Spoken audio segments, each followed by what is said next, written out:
Today, I would like to draw your attention to a creator on TikTok called Aurora Bird. Yeah, weird name. Why? Because she's a weird person.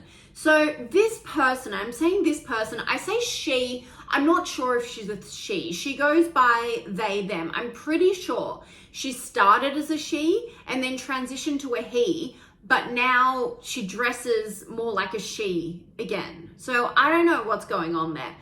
But anyway, she puts up some hysterical content, and I'm saying hysterical because you cannot help but laugh at it.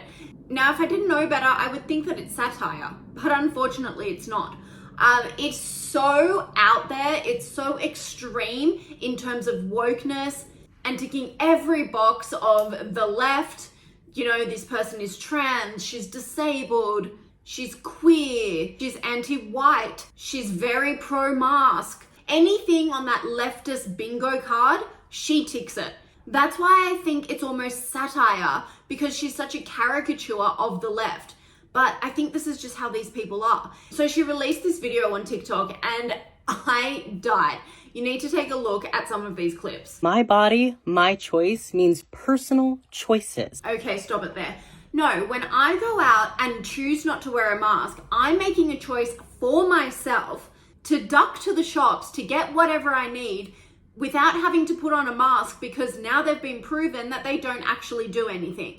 So for everyone who needs to be wearing a mask, they can make the choice to stay at home or to stay away from everyone who is not wearing a mask anymore, because you know what? No one wears masks anymore. Perhaps if you can't be outside in the world without a mask on, then you should stay indoors. Stay in the comfort of your home where you're not going to catch anything. Because putting the burden on other people to make yourself be healthy isn't a good idea in any situation. When you choose to go out in public and go indoors without a KN95 or an N95 mask, you are making the choice for other people's bodies. As an immunocompromised person with asthma who's disabled and trans, I not only am a more high risk to get sick, but then when I do get sick, I have less of a chance of even getting treated. Okay, wait. She said, as an immunocompromised person with asthma who's disabled and trans. Okay, if you have asthma, you're not immunocompromised. I don't know what kind of disability she has. It kind of sounds like she's saying because she's trans, she's disabled, or because she has asthma, she's disabled, neither of which makes sense, and neither of which makes you immunocompromised, unless being trans makes you immunocompromised, which, to the best of my ability, is not a true statement. So I don't know what's going on. Maybe she thinks being trans means being disabled, which would be a very controversial take, but I guess because she is trans and she ticks all the boxes, she can say anything she wants. And that was shown today. I went to a new doctor's office to try to be established as a patient. They said that maybe if I want my doctor to wear a mask around me, then maybe I shouldn't actually be a patient with them.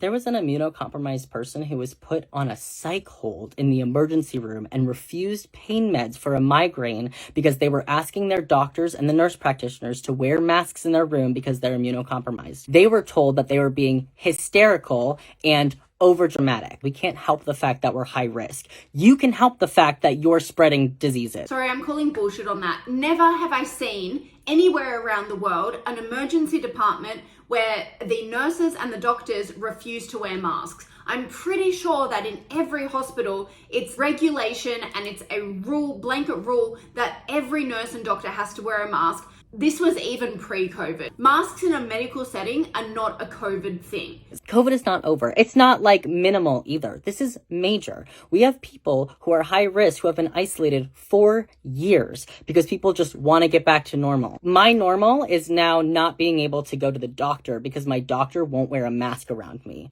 Yes, sorry, COVID is over. It's these people. There's a very small segment of people in society who really loved the days of COVID. They relished in it. It meant they got to complain all the time. They didn't have to go to work. They could stay inside because they have no friends and family. It was a dream for them. And they're so sad that COVID is over because it means that they have to assimilate back into society where, quite frankly, they don't feel like they belong because they do some weird stuff like this. Once again, if you don't feel safe going out into the world and living like like a normal person, then you should stay at home. Take some personal responsibility of your situation. If you can't step out without the threat of someone walking past you that they possibly could have a cold or COVID, and if you contracted that disease, then you will die, not that this person looks in any way like they would, then logic would say stay at home. And I'm sure those people who are in those situations with a very small part of society do that. This person truly believes that everyone in the world needs to mask up, 3 feet away from each other,